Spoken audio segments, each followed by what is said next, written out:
السلام عليكم ورحمة الله حضرة أمير المؤمنين. وعليكم السلام. سؤالي هو: كيف يمكن لنا أن نحب الآخرين المختلفين عنا عقائديا وأن نواسيهم بدون أن يدخلنا شيء من النفاق؟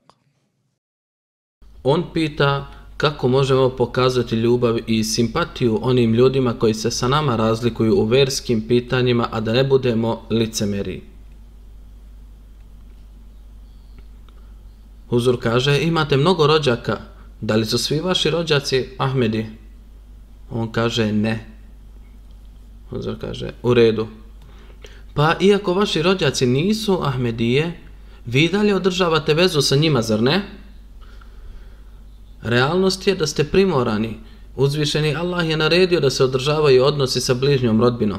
Nije rekao da treba održavati odnose samo sa onim rođacima koji su iste vere kao vi, a ne održavati odnose sa onim rođacima koji ne slijede istu religiju.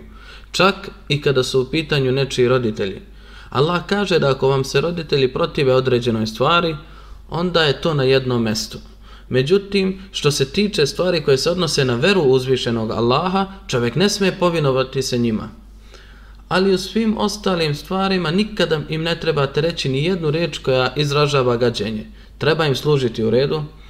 Dakle, svemogući Allah nas je naučio da održavamo naše odnose bez pokazivanja bilo kakvog licemerija.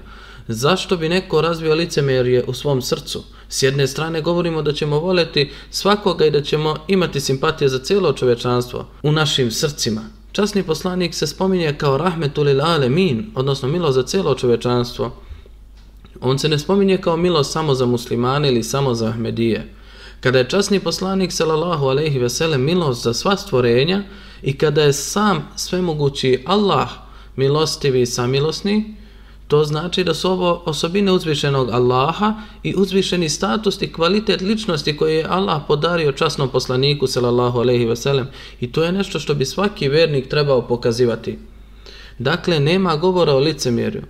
Licemjerje je veoma loša stvar. Zaista, ako neko primeti nešto što je loše ili pogrešno, kao što časni Kur'an kaže, tada se može reći i njihovim roditeljima, ne mogu vas podržati u takvim stvarima, ali će vas služiti kao svoje roditelje da bismo održavali našu vezu.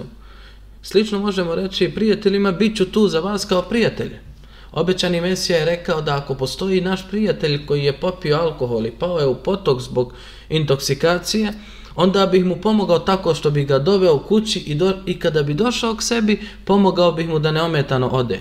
Ovo se ne bi smatralo licemjerjem. Ovo je služenje čovečanstvu koje je sama svrha našeg života.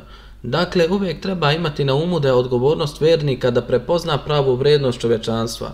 Kada prepoznate pravu vrijednost čovečanstva, tada ćete biti oslobođeni licemerija. Služit ćete čovečanstvu sa iskrenošću srca.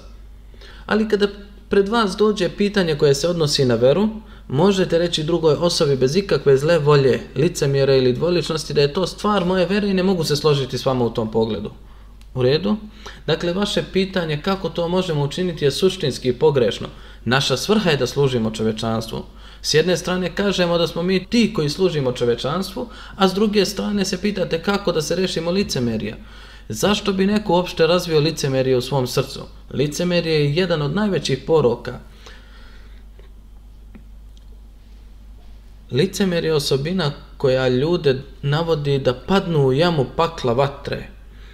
Kako je moguće razviti licemerije? Nije licemerije uputiti se u prijateljski razgovor sa nekim koji ima drugačiju veru od vaše. Ako sa nekim razgovaramo na ovaj način, to je zato što ga smatramo bližnjim. Ako im pomažemo, to je zato što je to naša odgovornost, pomoći čovječanstvu. Zapravo naša je odgovornost da pomognemo svim Allahovim stvorenjima, u redu. Dakle, ovo nije licemerje. Stoga sama osnova ovog pitanja je pogrešna. Jazakumullah.